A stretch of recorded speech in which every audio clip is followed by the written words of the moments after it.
Hey guys, welcome back to my channel. It's Chanel here with my ugly thumbnails, and today's session will be about how I started with 1 ETH in August. Yes, so I've seen this challenge going around NFT Twitter, NFT Discord, NFT everywhere, YouTube, and I think, while it's all fine and dandy that people are kind of starting their journeys now, so the OGs in the space want to give people what a taste it would be if they had a smaller budget. I already did that with myself in August when I had no friends, nothing, didn't know anything about the space, but was busy lurking and just kind of wanted to see whether or not any of this even made sense. My gut instinct was that I could navigate the NFT space much better than I could ever do coins, because I have been in the kind of like the lifestyle sector the last 5 years, and it was my job to understand trends as well as spot fashion changes in fashion, stuff like that. So I was like, I bet I can understand this market, and I was just betting on myself, really. So I did that in August. I gave myself a budget of 1 ETH. I blew that budget, but we'll take a look at the first 4 things that I bought that were 1 ETH and see how I did. So before we kind of get started in that, one disclaimer: I am not giving out financial advice. Do your own research. And on top of that, I would also like to say that while I did come into the NFT market to try this flipping experiment, my interest in it was never really about speculative trading. I have not been speculative trading coins. I bought a bunch of ETH in 2017 at its all-time high and just never sold. And a little bit, just like a tiny little bit of ETH, as well as a bunch of altcoins, never sold. I lost money on all of the altcoins, switched some of them back into ETH earlier this year, and just took it as all my losses. But overall, the growth of ETH made sure that I covered all of those losses. In the last couple of years, I only made like maybe a couple $1,000s on ETH in the last 3 years. So I am in no way a successful crypto OG. I have just been passively interested in reading about cryptocurrencies on the side, but never really had any liquidity to play around with it like the way many people do. Or you might actually beg to disagree. Maybe you would think I have liquidity, but I do not have the stomach for it. So this was not something that I would ever thought I would be into. But life is full of surprises. Anyway, I gave myself this budget in August, and let's take a look at how I did. So when I was doing this, I was very, very, very strict with myself, because this is something that I knew was very speculative and very dangerous, and I've not done before. And I wanted to make sure that I was tracking every single purchase that I was doing. And so I made a spreadsheet for myself to keep track of all of the costs that were involved, and made sure that I didn't think I was making money when I was actually losing money, which is very possible given the transaction fees. So transaction fees are gas fees, as well as the cut that OpenSea takes when you make a trade, as well as the royalty fees on the secondary market. So all of that goes into what you would call your operating expenditure. I just named it OPEX, fancy name, but it's basically the costs, right? Things that you have to make sure that is included when you look at your buy price and your sell price. So you make sure that when you count your profit, you're not just looking at revenue, you're looking at profit. Okay, so these 4 items: Incognito 206, Incognito 226, Riverman 1889, and Cybercons VX 2139. I bought them at a total buy cost of 1.05 Ethereum, which is slightly over the budget in August. But if I have to just keep to the buy price of the actual goods, they were 0.995, so below 1 ETH, the first 4 of these. And we can see how they are faring in the market right now. So full transparency, I have not sold Incognito 2826. I think Incognito has completely tanked in terms of floor prices, but that's completely fine. I think they're one of the few PFP projects that really stood out when I first came into the marketplace in August. I was like, okay, they actually put a lot of effort into the 3D render, and the founder of it did Picasso Punks, and I was like, yeah, I kind of like, was involved in Picasso Punks. Sorry, he didn't do because I think he was involved in Picasso Punks, and I was like, okay, I kind of like what they're trying to do here, worth a gamble. And then of course my blue chip, the only thing that I managed to ape in and maybe have a piece of history amongst blue chip NFTs is a Cybercons VX. I wish I bought more, but girl was naive and young back then. I only bought one straight off the secondary floor once I didn't get it off mint, and you can look at the prices that it's worth today. I am not listing it, by the way. This spreadsheet is outdated, but I'll just leave it there for an estimate, right? If I were to sell it today, how much I think it could maybe go for. So first things first, let's look at the first one. Okay, so we have Incognito 206. I bought it for 0.085 ETH. This was the transaction fee, this was the cost, and I listed it at 0.22. And when it got sold, this was the actual revenue. Basically, this is what I made. So this is my profit. So if you just take out all the math, you just look at the profit, I made a 54% profit on that NFT. So I've also included for myself when I bought it, what is the link on Etherscan, because there's so many links with all of these transactions. And then I've also made it, and I've also made sure that the sell link is here so I can keep track. And then I also made sure to put in the number of dates so I could see the turnaround. So for 11 days, I turned around 420 USD in today's Ethereum prices. It's pretty decent, 0.1 ETH, not too bad. Let's go and see what it looks like. So it looks like this. I'm going to be completely transparent. It's a pretty shit Incognito, I'm sorry guys, but this was the one that I got at mint, I believe, and I was very disappointed because I was, hoping for something cool like that or something like that. And then I got this white one, which is like white on white on white, and you can't see anything, and I'm not like into cowboys. I was like, I need to sell this, I don't like it. So oof, off it went. Seems like people are having difficulty with it too. So that's the thing about minting. You don't really know what you're gonna get, and sometimes you kind of get a dud like that. It's not so much even about the trades. Even if it were rare, it just doesn't look particularly aesthetic to me. So So out of the way, but I made a flip, so that's fine. Next one I bought.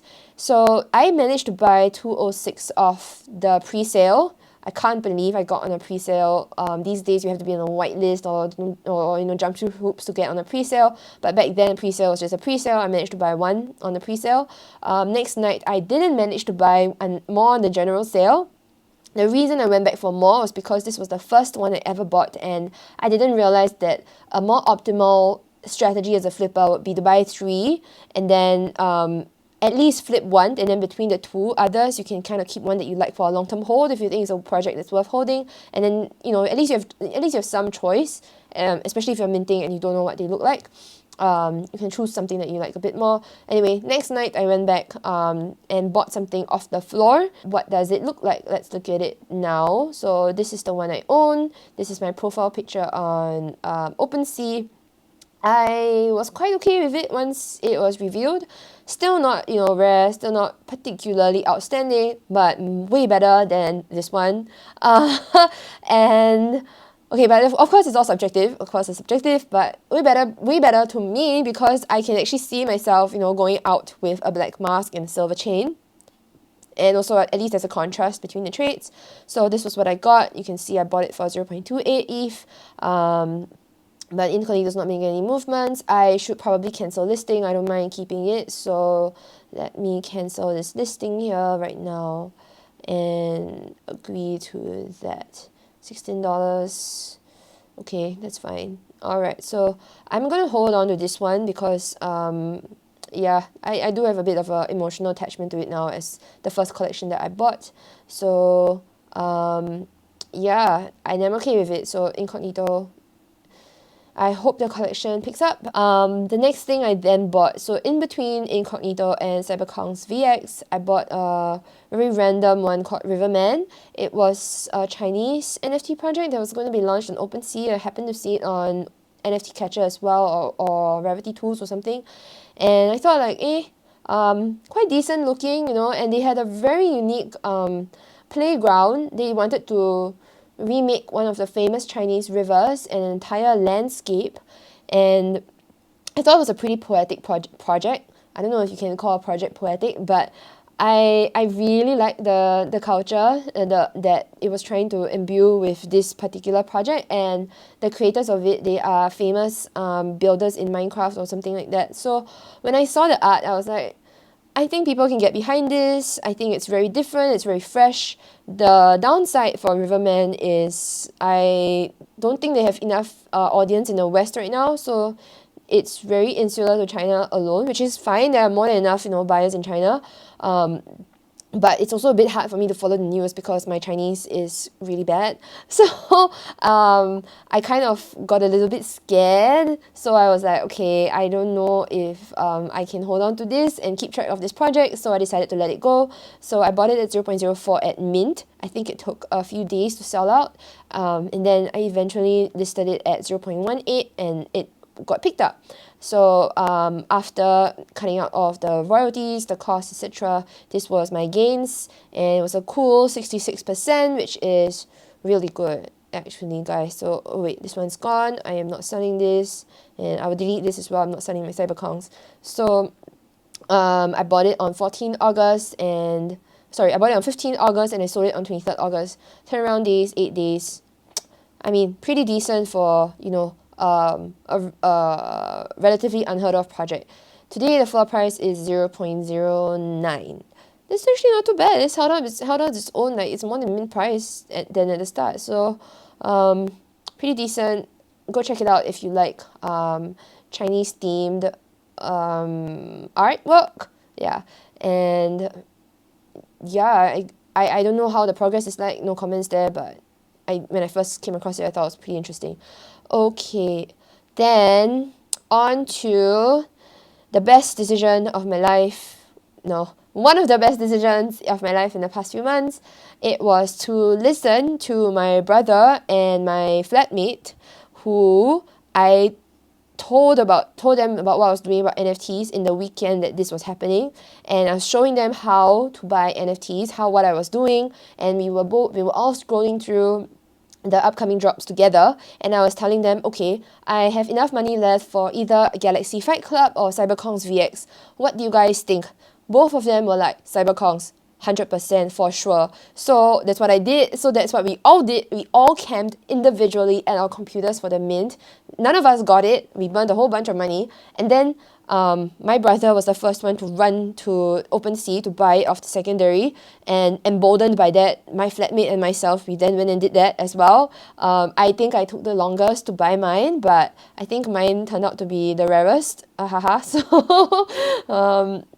I got one with the banana holsters, because I was like, come on, if it's going to be a game in the future, they better make it such that I can take the banana out and shoot with it, man. So I was like, I was just looking at the traits, what looked rare. Things were still unwrapping, and I was like, oh my god, okay, I will just trust my gut and go with this banana holster. So today, let's see how much the Cybercons banana holster cost at the floor. It's about 3. I think it's a bearish market. We know this week's a pretty bearish market. I've seen it at 4. So yep. But anyway, I think it's completely undervalued even if it's at 4, so I'm not selling mine. It's not listed. You can see here, it's not anywhere to be found.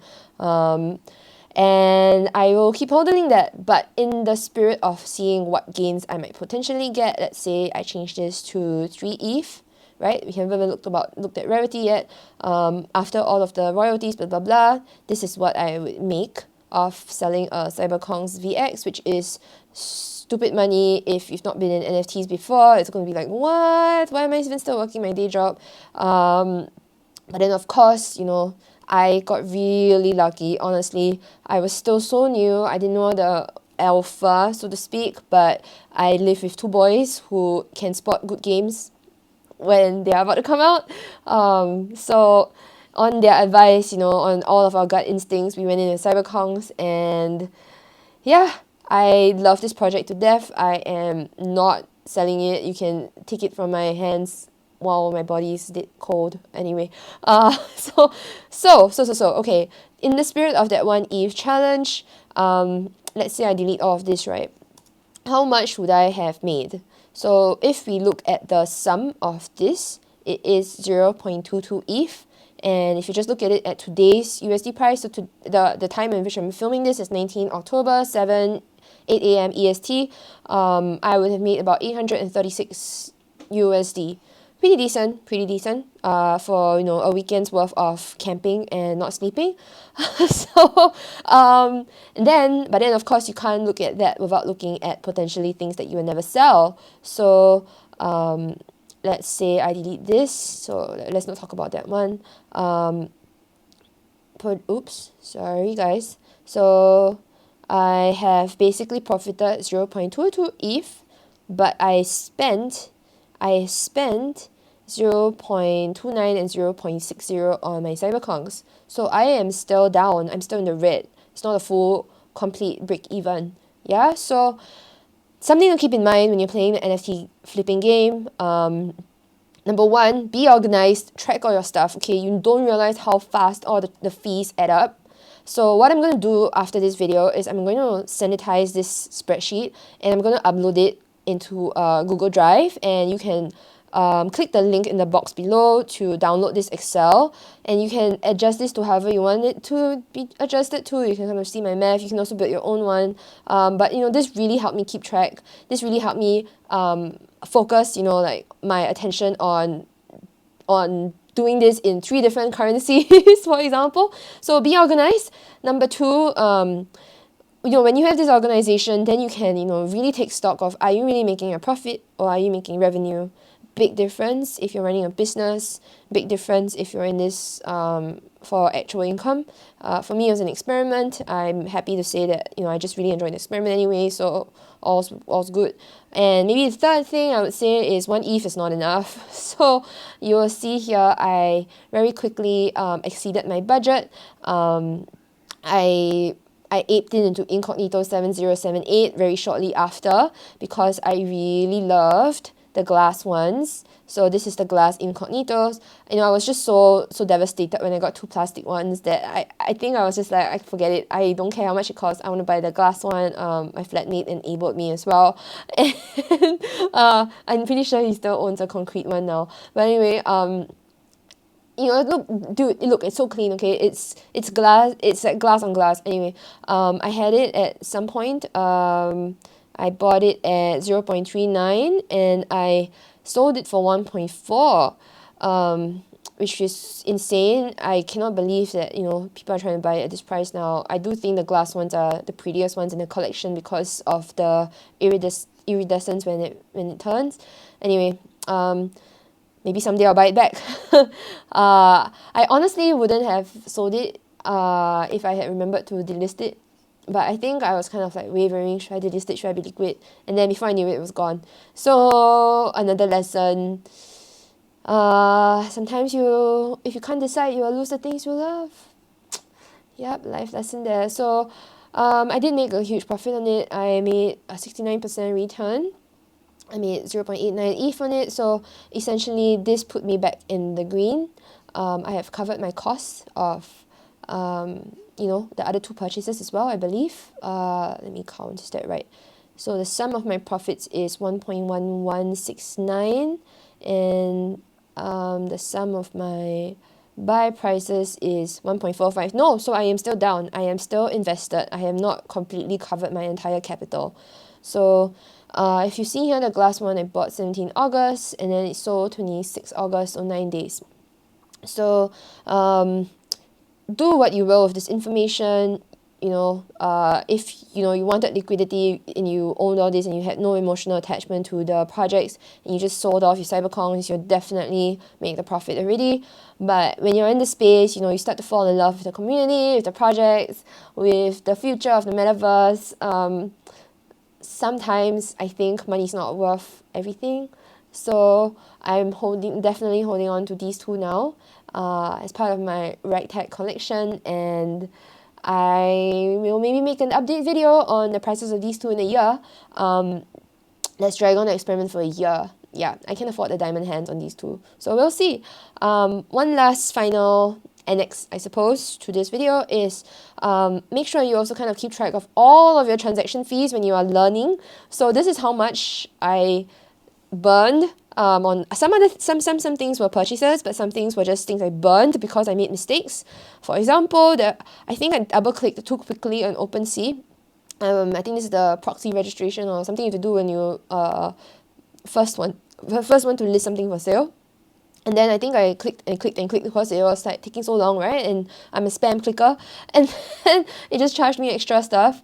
What the hell? And then I don't know why I got charged for all these things either. Is it because I was listing things for sale? I have no idea. And then failed means all cost a certain amount. I have, not updated this since August. You can see I had a couple of other failed mints. Those costs should probably go here. The good thing is it's forever on Etherscan. The bad thing is if you don't record it immediately and you go on Etherscan, you're going to be like, what the hell happened on this day?